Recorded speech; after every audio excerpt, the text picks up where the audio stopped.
kim ye nang ở châu ba yang long về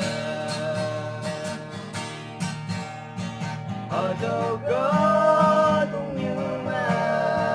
được quay quên lạc trên này sẽ ấy nhà người sẽ yang chính nhân ngon ấy nhang long sông đê nang mắm sẽ quay kề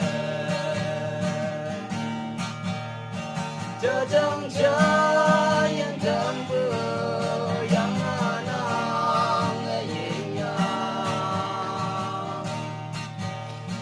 đi đây ô cả ba tôi mây nang treo lạc treo ba yên nhang cơn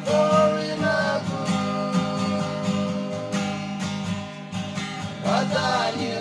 hai yên thêm lang mê yên ngô na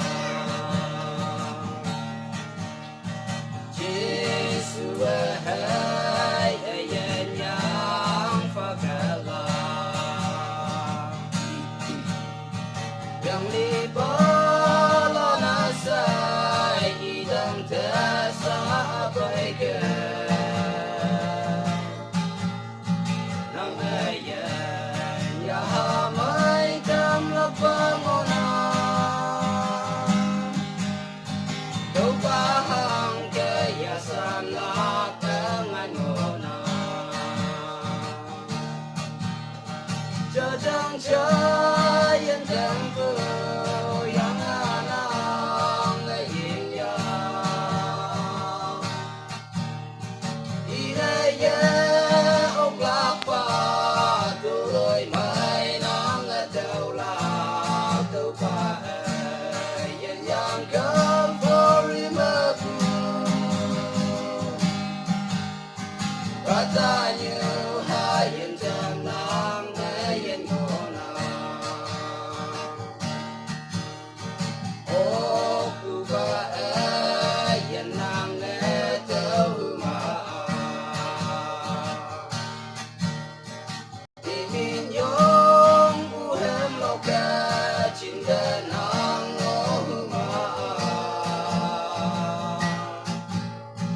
chỉ sự về xa sâu san hư cơm mà câu cười yên yang long sống để quay kề chờ trăng chờ yên thơm vừa